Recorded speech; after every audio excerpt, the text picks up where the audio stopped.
પાસેથી એમના પસંદગીના સ્ટોક જાણવાનો. તો ધ્રુમિલજી, આજે સ્ટોક સ્પેસિફિક પસંદગી ક્યાં તમારી? આજે મારા એન્ડથી બે પિક રહેશે. પહેલો જે પિક છે એ એફએમસીજી સ્પેસથી છે, લોંગ સાઈડ માટે છે, હિન્દુસ્તાન યુનિલિવર. ફ્યુચર્સને લોંગ કરશું. આમાં તમે જો ડેલી સ્કેલ પર લોઅર એન્ડ પર રિવર્સલ પેટર્ન ફોર્મેશન બને છે, inverse head and shoulder. Stock 200 દિવસના મૂવિંગ એવરેજના ઉપર છે હમણાં ફ્યુચર્સમાં, અને શોર્ટ ટર્મ ઈએમએસમાં બી ઉપર છે.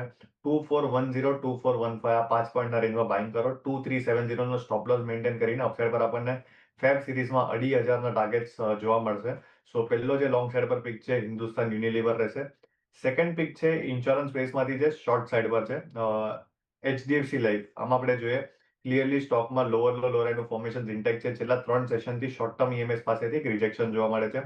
હમણાં તમે જો સ્પોટમાં 715 ચાલે છે, 710 715 રેન્જમાં વચ્ચે શોર્ટ કરો. લોઅર એન્ડ પર આપણને 680 લેવલ જોવા મળશે. As long as stock short term ઈએમએસના નીચે છે, આપણો આઉટલુક અહીંયા નેગેટિવ રહેશે. તો સ્ટોપ લોસ તમે 735 નો રાખશું. સો એચડીએફસી લાઈફ શોર્ટ સાઈડ માટે તમે કન્સિડર કરી શકો છો. એટલે એક જગ્યાએ ખરીદદારીની, એક જગ્યાએ વેચવાલીની સલાહ. ખાસ કરીને એચયુએલ તમે બાઇંગ કરીને ચાલો. 2370નો સ્ટોપ લોસ છે, 2500ના લક્ષ્યાંક તમને એચયુએલની અંદર આવતા જોવા મળી શકે છે. ને બીજો છે એચડીએફસી લાઈફ, કે જ્યાં તમારે વેચવાલી કરવાની છે.